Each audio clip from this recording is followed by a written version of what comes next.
ॐ नमो भगवते वासुदेवाय नमः। ॐ ह्रीं श्रीं लक्ष्मीनारायणाय नमः। ॐ बृहस्पताय नमः। बृहस्पतिवार व्रत कथा, गुरुवार व्रत कथा। बृहस्पतिवार व्रत की विधि।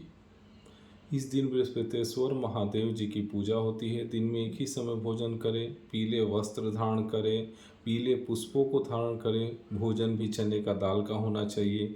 नमक नहीं खाना चाहिए। पीले रंग का फूल, चने की दाल, पीले कपड़े तथा पीले चंदन से पूजा करनी चाहिए। पूजन के पश्चात कथा सुननी चाहिए। इस व्रत के करने से बृहस्पति जी अति प्रसन्न होते हैं तथा धन और विद्या का लाभ होता है। स्त्रियों के लिए यह व्रत अति आवश्यक है। इस व्रत में केले का पूजन होता है। बृहस्पतिवार व्रत कथा। प्राचीन समय की बात है। भारत में एक राजा राज्य करता था। वो बड़ा प्रतापी तथा दानी था। वो नित्य प्रति मंदिर में भगवत दर्शन करने जाता था। वो ब्राह्मण और गुरु की सेवा किया करता था। उसके द्वार से कोई भी याचक निराश होकर नहीं लौटता था। वो प्रत्येक गुरुवार को व्रत रखता एवं पूजन करता था। हर दिन गरीबों की सहायता करता था। परंतु ये सब बातें उसकी रानी को अच्छी नहीं लगती थी। वो न व्रत करती, न किसी को एक भी पैसा दान में देती थी। वो राजा से भी ऐसा करने को मना किया करती थी। एक समय की बात है कि राजा शिकार खेलने वन को चले गए। घर पे रानी और दासी थी।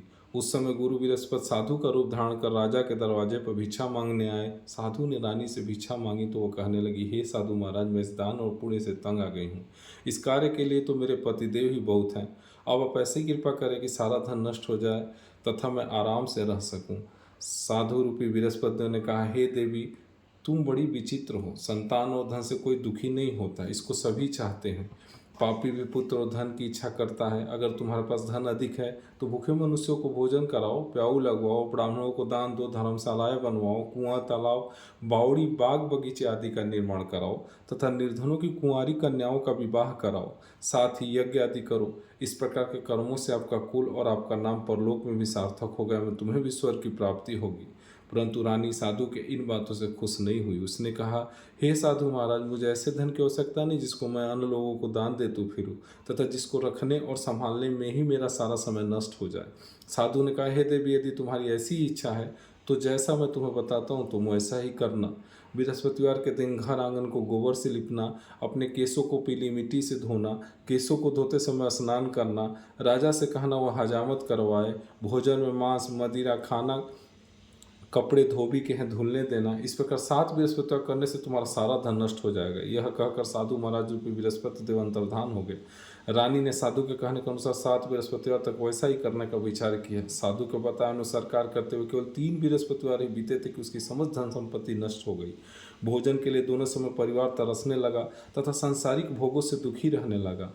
तब राजा रानी से कहने लगा, हे रानी, तुम यहाँ पर रहो, मैं दूसरे देश को जाता हूँ, क्योंकि यहाँ पर मुझे सभी मनुष्य जानते हैं, इसलिए मैं यहाँ पर कोई काम नहीं कर सकता। अब परदेश जा रहा हूँ, वहाँ कोई काम धंधा करूँगा, शायद हमारे भाग्य बदल जाए। ऐसा कहकर राजा परदेश चला गया। वो वहाँ जंगल से लकड़ी काट कर लाता और शहर में बेचता। इस तरह जीवन व्यतीत करने लगा। इधर राजा के बिना रानी और दासियां दुखी रहने लगी। किसी दिन भोजन मिलता और किसी दिन जल पीकर ही रह जाती। एक समय रानी और दासियों को 7 दिन बिना भोजन के व्यतीत करने पड़े तो रानी ने अपनी दासी से कहा, हे दासी, यहाँ पासी के नगर में मेरी बहन रहती है, वो बड़ी धनवान है। तू उसके पास जा और वहाँ से 5 सेर बेझन मांग करके ले आ, जिससे कुछ समय के लिए गुजारा हो जाएगा। दासी रानी के बहन के पास गई। रानी के बहन उस समय पूजा कर रही थी। बृहस्पतिवार का दिन था। दासी ने रानी के बहन से कहा, हे रानी, मुझे आपकी बहन ने भेजा है, मुझे 5 सेर बेझर दे दो। दासी ने बात अनेक बार कहा, परंतु रानी की बहन ने कोई उत्तर नहीं दिया, क्योंकि वो उस समय बृहस्पतिवार की कथा सुन रही थी। जब दासी को रानी की बहन से कोई उत्तर नहीं मिला तो वो बहुत दुखी हुई। उसे क्रोध भी आया। वो लौट करके रानी से बोली, हे रानी, आपकी बहन बहुत घमंडी है, वो छोटे लोगों से बात भी नहीं करती। मैंने उससे कहा तो उसने कोई उत्तर नहीं दिया। मैं वापस चली है। रानी बोली, हे दासी, इसमें उसका कोई दोष नहीं है। जब बुरे दिन आते हैं तब कोई सहारा नहीं देता। अच्छे बुरे का पता विपत्ति में ही लगता है। जो ईश्वर की इच्छा होगी वही होगा। यह सब हमारे भाग्य का दोष है। उधर रानी के बहन ने सोचा कि मेरी बहन की दासी आई थी, परंतु मैं उससे नहीं बोली। इससे वो बहुत दुखी हुई होगी। अतः कथा सुन और विष्णु भगवान का पूजन समाप्त कर वो अपनी बहन के घर आई और कहने लगी, हे बहन, मैं बृहस्पतिवार का व्रत कर रही थी, तुम्हारी दासी हमारे घर गई थी, परंतु जब तक कथा होती है तब तक हम लोग न उठते हैं और न बोलते हैं, इसलिए मैं नहीं बोली। कहो दासी क्यों गई थी? रानी बोली, बहन, हमारे घर अनाज नहीं था, वैसे तुमसे कोई बात छिपी नहीं है, इस कारण मैंने दासी को तुम्हारे पास 5 सिर बेजर लेने के लिए भेजा था। रानी की बहन बोली, बहन देखो, बृहस्पति भगवान सबकी मनोकामना पूर्ण करते हैं, देखो शायद तुम्हारे घर में ही अनाज रखा हो। यह सुनकर दासी घर के अंदर गई तो वहाँ पे उसे एक घड़ा बेझर का भरा मिल गया। उसे बड़ी हैरानी हुई क्योंकि उसने एक एक बर्तन देख लिया था। उसने बाहर आकर के रानी को बताया। दासी अपनी रानी से कहने लगी, हे रानी देखो, ऐसे हमको जब अन्न नहीं मिलता तो हम रोज ही व्रत करते हैं, अगर इनसे इस व्रत की विधि और कथा पूछ ली जाए तो उसे हम भी कर लिया करेंगे। दासी के कहने पर रानी ने अपनी बहन से बृहस्पतिवार व्रत के बारे में पूछा। उसकी बहन ने बताया, हे रानी बहन, बृहस्पतिवार को सूर्योदय से पूर्व उठकर स्नान करके बृहस्पतिवार का व्रत करना चाहिए, लेकिन उस दिन सिर नहीं धोना चाहिए। बृहस्पतिवार के व्रत में चने की दाल और मुनक्के से विष्णु भगवान का केले के वृक्ष की जड़ में पूजन करें तथा दीपक जलाएं। उस दिन एक ही समय भोजन करें। भोजन पीले खाद्य पदार्थ का करें तथा कथा सुने। इस प्रकार करने से गुरु भगवान प्रसन्न होते हैं, अन्न पुत्र धन देते हैं। इस तरह व्रत और पूजन की विधि बताकर रानी की बहन अपने घर लौट गई। रानी और दासी दोनों ने निश्चय किया कि वो बृहस्पति देव भगवान का पूजन जरूर करेंगे। 7 दिन के बाद जब बृहस्पतिवार आया तो उन्होंने व्रत रखा। गुड़साल में जाकर चना और गुड़ बिन लाई तथा उसकी दाल से केले की जड़ में विष्णु भगवान का पूजन किया। भोजन कहाँ से आया? दोनों बड़ी दुखी हुई, परंतु उन्होंने व्रत किया था, इसका बृहस्पति देव भगवान प्रसन्न थे। वो एक साधारण व्यक्ति के रूप में 2 थालों में सुंदर पीला भोजन लेकर आया और दासी को देकर बोले, हे दासी, ये भोजन तुम्हारे और रानी के लिए है, तुम दोनों करना। दासी भोजन पाकर बड़ी प्रसन्न हुई और रानी से बोली, रानी जी भोजन कर लो। रानी को भोजन आने के बारे में कुछ पता नहीं था, इसलिए वह दासी से बोली, जा तू ही भोजन कर, क्योंकि तू हमारी व्यर्थ में हंसी उड़ाती है। दासी बोली, एक व्यक्ति अभी भोजन दे गया है। रानी कहने लगी, वो भोजन तेरे लिए दे गया है, तू ही भोजन कर। दासी ने कहा, वो व्यक्ति हम दोनों के लिए 2 थालों में भोजन दे गया है, इसलिए मैं और आप दोनों साथ साथ भोजन करेंगे। फिर दोनों ने गुरु भगवान का नमस्कार कर भोजन प्रारंभ किए। ओम नमो भगवते वासुदेवाय नमः, ओम बृहस्पताय नमः। उसके बाद से वो प्रत्येक बृहस्पतिवार को गुरु भगवान का व्रत और पूजन करने लगी। बृहस्पति भगवान कृपा से उनके पास धन हो गया, परंतु रानी फिर पहले की तरह आलस्य करने लगी। तब दासी बोली, देखो रानी, तुम पहले भी इस प्रकार आलस्य करती थी, तुम्हें धन के रखने में कष्ट होता था, इस कारण सभी धन नष्ट हो गया। अब गुरु भगवान की कृपा से धन मिला है तो फिर तुम्हें आलस होता है। बड़ी मुसीबत के बाद हमने यह धन पाया है, इसलिए हमें दान पुण्य करना चाहिए। तुम भूखे मनुष्यों को भोजन कराओ, प्याऊ लगवाओ, ब्राह्मणों को दान दो, कुआं तालाब बावड़ी आदि का निर्माण कराओ, मंदिर पटशाला बनवाकर दान दो, कुंवारी कन्याओं का विवाह कराओ। धन को शुभ कर्मों में खर्च करो, जिससे तुम्हारे कुल का यश बढ़े तथा स्वर्ग प्राप्त हो और पितृ प्रसन्न हो। दासी की बात मान करके रानी ने इसी प्रकार कर्म करने प्रारंभ किए, जिससे उनका काफ़ी यश फैलने लगा। एक दिन रानी और दासी आपस में विचार करने लगी, न जाने राजा किस दशा में होंगे, उनकी कोई खोज खबर नहीं है। गुरु भगवान से उन्होंने प्रार्थना की। भगवान ने रात्रि में राजा को स्वप्न में कहा, हे राजा उठ, तेरी रानी तुझको याद करती है, अब अपने देश को लौट जा। राजा प्रातःकाल उठकर जंगल से लकड़ियाँ काट कर लाने के लिए जंगल की ओर चल पड़ा। जंगल से गुजरते हुए सोचने लगा, रानी के गलती से कितने दुख भोगने पड़े। राजपाट छोड़कर उसे जंगल में आकर रहना पड़ा। जंगल से लकड़ियाँ काट कर उन्हें बेचकर गुजारा करना पड़ा। उसी समय उस जंगल में बृहस्पति देव एक साधु का रूप धारण कर आए और राजा के पास आकर बोले, हे लकड़हारे, तुम इस सुनसान जंगल में किस चिंता में बैठे हो, मुझे बतलाओ। यह सुन राजा के नेत्रों में जल भर आया और साधु के वंदना कर बोला, हे प्रभु, आप सब कुछ जानने वाले हैं। इतना कहकर राजा ने साधु को अपनी संपूर्ण कहानी सुना दी। महात्मा तो स्वभाव से ही दयालु होते हैं। और राजा से बोले, हे राजा, तुम्हारी पत्नी ने बृहस्पति देव के प्रति अपराध किया था, जिसके कारण तुम्हारी यह दशा हुई। अब तुम किसी प्रकार की चिंता मत करो, भगवान तुम्हें पहले से अधिक धन देंगे। देखो, तुम्हारी पत्नी ने बृहस्पतिवार का व्रत करना प्रारंभ कर दिया है।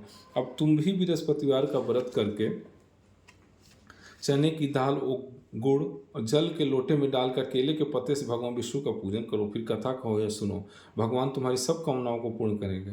साधु को प्रसन्न देखकर राजा बोला, हे प्रभु, मुझे लकड़ी बेच के इतना पैसा भी नहीं बचा जिससे भोजन करने के उपरांत कुछ बचा सकूं।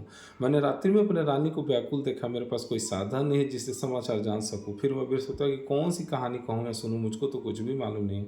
साधु ने कहा, हे राजा, तुम किसी बात की चिंता मत करो। बृहस्पतिवार के दिन तुम रोजाना की तरह लकड़ियाँ लेकर शहर में जाओ, तुम्हें रोज से दोगुना धन प्राप्त होगा, जिससे तुम भली भांति भोजन कर लोगे तथा बृहस्पति देव की पूजा का सामान भी आ जाएगा। बृहस्पति देव की कथा इस प्रकार है।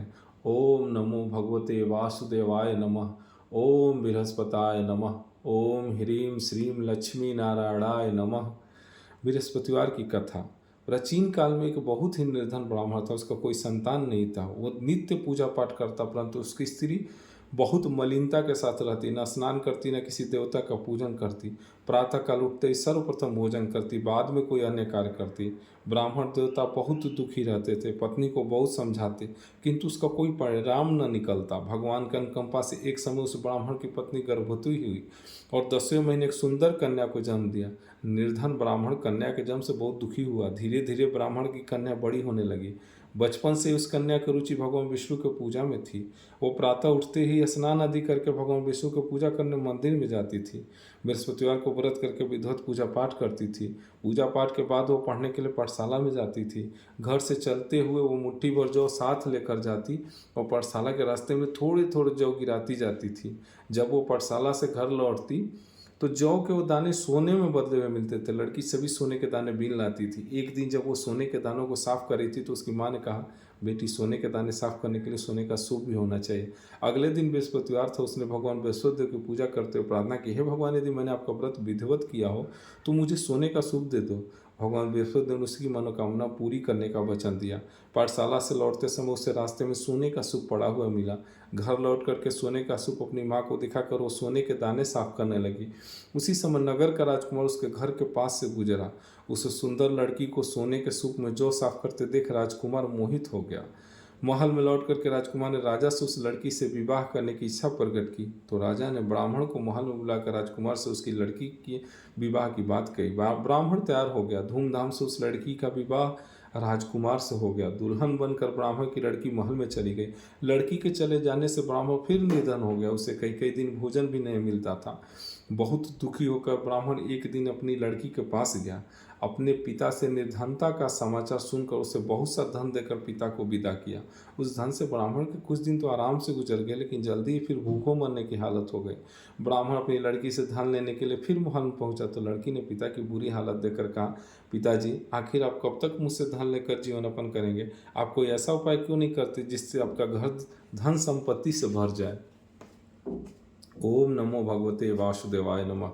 ब्राह्मण ने कहा, मैंने तेरी माँ को बहुत समझा लिया, पर उसकी समझ में कुछ नहीं आता। उसका फूहड़पन नष्ट हो तो घर की निर्धनता भी दूर हो जाए। तब कुछ सोचकर लड़की ने पिता से कहा, पिताजी, आप कुछ दिनों के लिए माँ को मेरे पास छोड़ जाओ। तब कुछ सोचकर ब्राह्मण पत्नी को लड़की के पास महल में छोड़ आया। लड़की ने अपनी माँ से कहा, माँ, तुम कल प्रातःकाल उठकर स्नान आदि करके भगवान बृहस्पति देव विष्णु जी की पूजा अवश्य करना। पूजा करने से तुम्हारी निर्धनता अवश्य दूर हो जाएगी। लेकिन उसकी माँ ने उसकी कोई बात नहीं मानी। तब क्रोधित होकर लड़की ने अपनी माँ को एक कक्ष में बंद कर दिया। सूर्योदय के समय माँ को उठाकर जबरदस्ती उसे स्नान कराया और फिर मंदिर में ले जाकर भगवान बृहस्पति की पूजा कराई। कुछ दिनों तक ऐसा करने से माँ के बुद्धि में परिवर्तन हुआ और स्वयं बृहस्पतिवार का व्रत रखने लगी। उसके व्रत रखने से ब्राह्मण गण भगवान विष्णु के अनुकंपा से धन की वर्षा होने लगी। दोनों पति पत्नी धन संपत्ति पाकर आनंद पूर्वक जीवन यापन करते हुए विष्णु धाम को चले गए। लकड़हार बने राजा ने उन साधु से भगवान बृहस्पति की कथा सुनकर बृहस्पतिवार का व्रत करके भगवान विष्णु की पूजा की। उस दिन से उसके सभी कलेश दूर हो गए। लेकिन अगले बृहस्पतिवार को कामकाज में अधिक व्यस्त रहने के कारण उसने भगवान बृहस्पति जी का व्रत नहीं किया। भगवान बृहस्पति देव लकड़हारे से क्रोधित होकर उसे भूल की सजा दी। उस दिन नगर के राजा ने नगर में घोषणा करके सबको सूचित किया, प्रत्येक नागरिक मेरे महल में भोजन करने आए। जो नहीं आएगा उसे अपराधी मानकर भारी दंड दिया जाएगा। लकड़हारा बने राजा ने उसर नगर की राजा की घोषणा तो सुनी, लेकिन जंगल से लकड़ी काट कर लाने उन्हें बेचने में देर हो जाने के कारण वो समय पर महल में भोजन करने नहीं जा सका। अतः राजा के सैनिक लकड़हारे को पकड़कर महल में ले गए। राजा ने उसे महल में कक्ष में बैठाकर भोजन कराया। उस कक्ष में खूंटी पर रानी का सोने का हार लटका हुआ था। लकड़हारा अकेला उस कक्ष में भोजन कर रहा था। तभी उसने एक आश्चर्यजनक घटना घटी देखी। देखते ही देखते वो खूंटी हार को निगल गई। थोड़ी देर के बाद राजा ने हार को गायब देखा तो लकड़हारे को कारावास में डलवा दिया। लकड़हारा मन ही मन अपने भाग्य को कोसने लगा। तभी उसे जंगल में मिले साधु का स्मरण हो आया।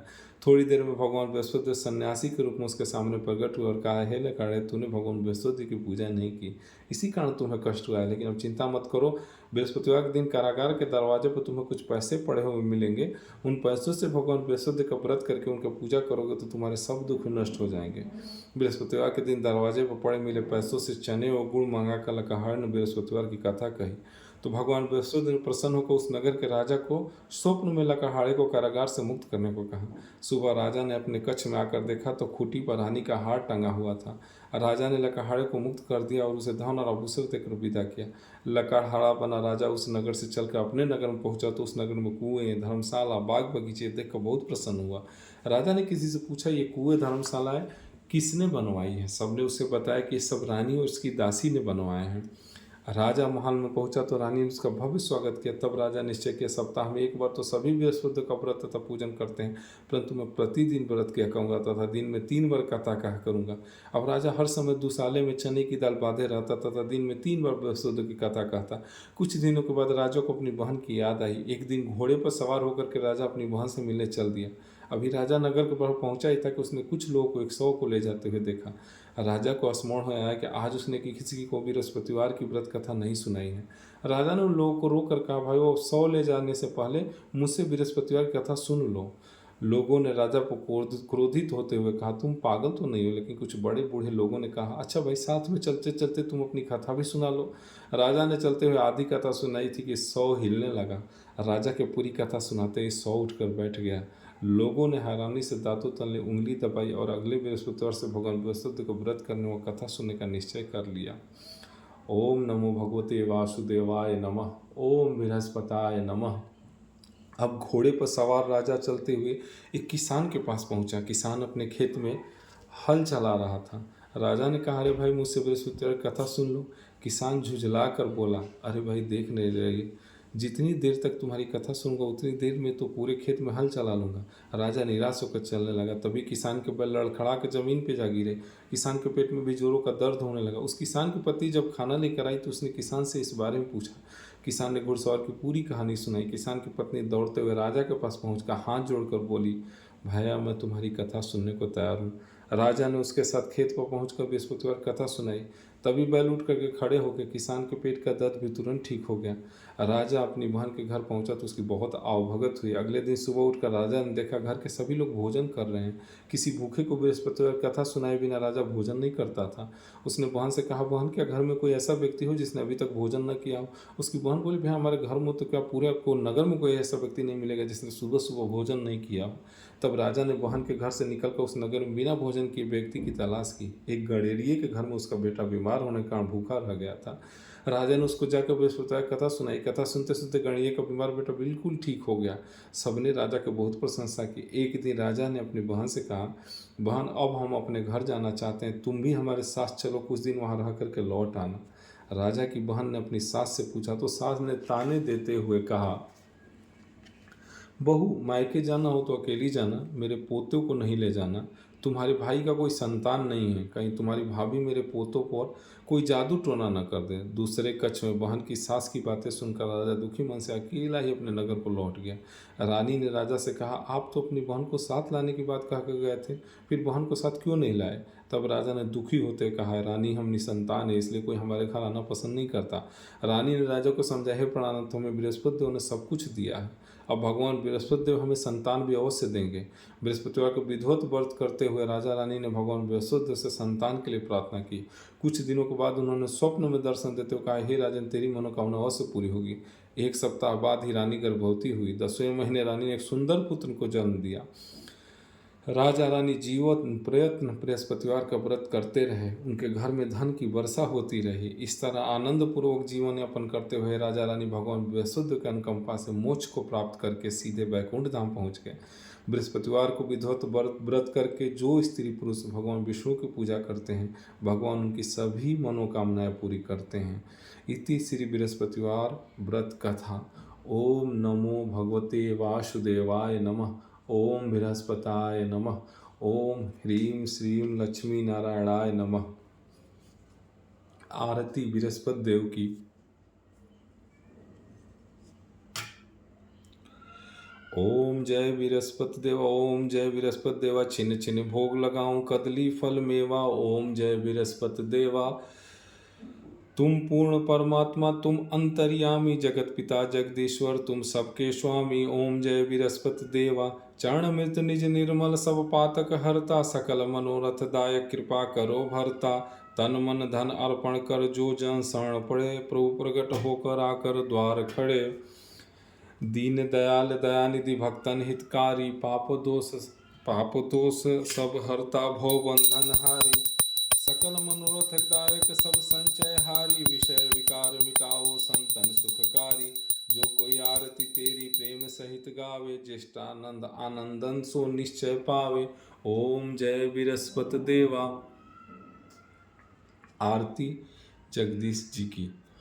ओम जय जगदीश हरे, स्वामी जय जगदीश हरे। भक्त जनों के संकट, दास जनों के संकट क्षण में दूर करे। ओम जय जगदीश हरे। जो ध्यावे फल पावे, दुख बिन से मन का। स्वामी दुख बिन से मन का, सुख संपत घर आवे, कष्ट मिटे तन का। ओम जय जगदीश हरे। मात पिता तुम मेरे, शरण गहूँ मैं किसकी। स्वामी शरण मैं जाऊँ किसकी। तुम बिन और न दूजा, प्रभु बिन और न दूजा। आस करूं जिसकी। ओम जय जगदीश हरे। तुम पूर्ण परमात्मा, तुम अंतर्यामी। स्वामी तुम अंतर्यामी। पार ब्रह्म परमेश्वर, तुम सबके स्वामी। ओम जय जगदीश हरे। तुम करुणा के सागर, तुम पालन करता। प्रभु तुम पालन करता। मैं मूरख खल कामी, मैं सेवक तुम स्वामी। कृपा करो भरता। ओम जय जगदीश हरे। तुम हो एक अगोचर, सबके प्राणपति। प्रभु सबके प्राणपति। किस विधि मिलूं दया मैं, तुमको मैं कुमति। ओम जय जगदीश हरे। दीन बंधु दुख हरता, तुम रक्षक मेरे। स्वामी तुम रक्षक मेरे। करुणा हस्त उठाओ, द्वार पड़ा तेरे। ओम जय जगदीश हरे। विषय विकार मिटाओ, पाप हरो देवा। कष्ट हरो देवा। श्रद्धा भक्ति बढ़ाओ, संतन की सेवा। ओम जय जगदीश हरे। श्री जगदीश जी की आरती जो कोई नर गावे, जो कोई जन गावे। कहत शिवानंद स्वामी, सुख संपत पावे। ओम जय जगदीश हरे। ओम जय जगदीश हरे। ओम नमो भगवते वासुदेवाय नमः। ॐ ह्रीं श्रीं लक्ष्मीनारायणाय नमः। ॐ बृहस्पताय नमः। महालक्ष्मी नमस्तुभ्यं नमस्तुभ्यं सुरेश्वरी हरिप्रिये नमस्तुभ्यं नमस्तुभ्यं दयानिधे। ॐ नमो भगवते वासुदेवाय नमः। ॐ बृहस्पताय नमः। ॐ बृहस्पताय नमः।